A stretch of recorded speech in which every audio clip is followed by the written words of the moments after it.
اور 3000 سال کے بعد میں ابھی نے جو ہے 1949 میں یہ علاقہ ملا ہے۔ اور آپ کو میں بتانا چاہتا ہوں کہ ہر ملک نے، برطانیہ نے، فرانس نے، اٹلی نے، جرمنی نے، جو ملک ہے انہوں نے ان کو 5 دفعہ نکالا، اور فرانس میں ان کو جلا دیا گیا، بٹ اور روس میں بھی، اور 5 دفعہ ان کو جو ہے گھر ملک سے نکالا، در بدر کیا، لیکن یہ اپنے ہاتھوں سے بات نہیں آتے۔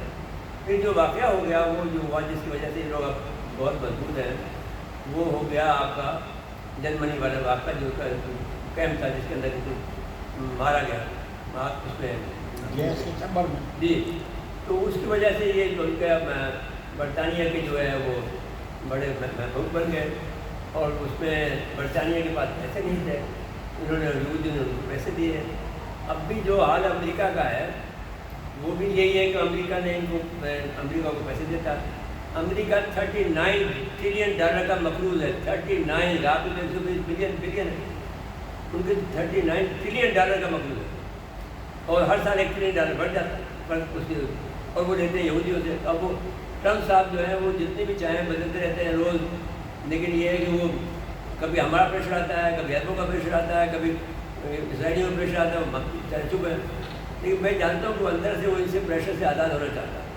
کیونکہ وہ پریشر لیکن نہیں مجبور ہے۔ ایک تو وہ ہے کہ آپ کو یاد ہوگا کہ وہ جو فلسطین کی جو ہے اس میں یہ ملوث ہے، چھوٹی بچیوں کے ساتھ زیادتی کرنے کے آپ کا ٹرمپ صاحب، تو اب وہاں سے وہ جو آگے کر دیتے ہیں اس کو فائل کو۔ اب تو اس طرح سے ہی جنگ ہے۔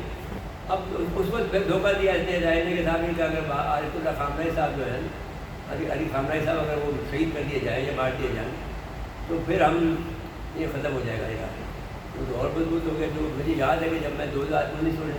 پہلی دفعہ ایران گیا، پھر میں 2013 میں گیا تو ہمارے ساتھ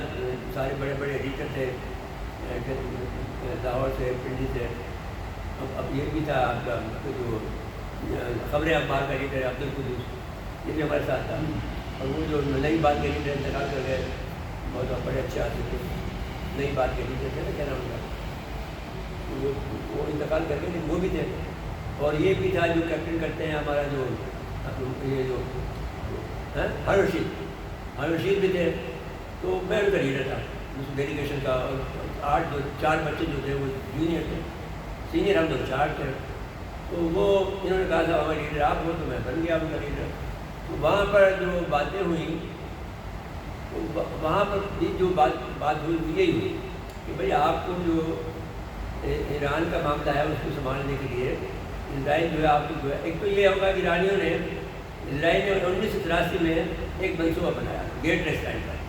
اور وہ منصوبہ یہ تھا کہ جو سعودی عرب کا حصہ ہے وہ ہمیں یہ جو ہے آپ کا خیبر کا علاقہ،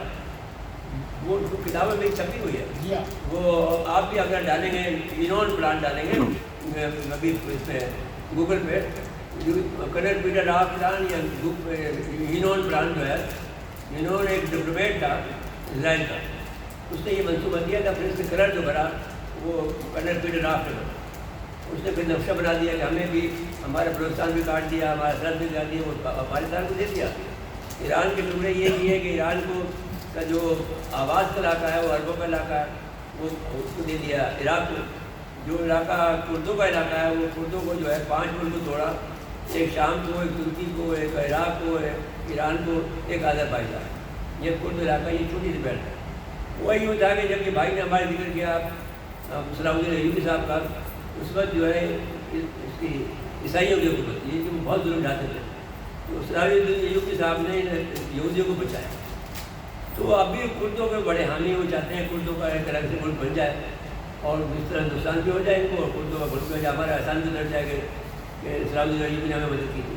اب صلاح الدین ایوبی نے ان کی مدد تو نہیں کی، تو انصاف کے طرف سے اسلام کے مطابق۔ خیر اس کا مقصد یہ ہے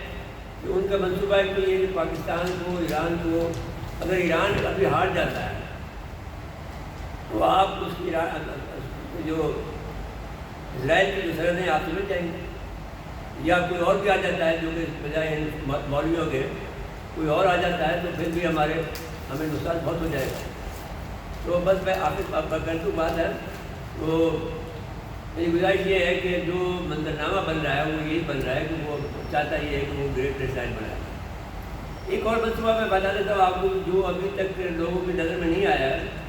2018 میں جب یہ آئے تھے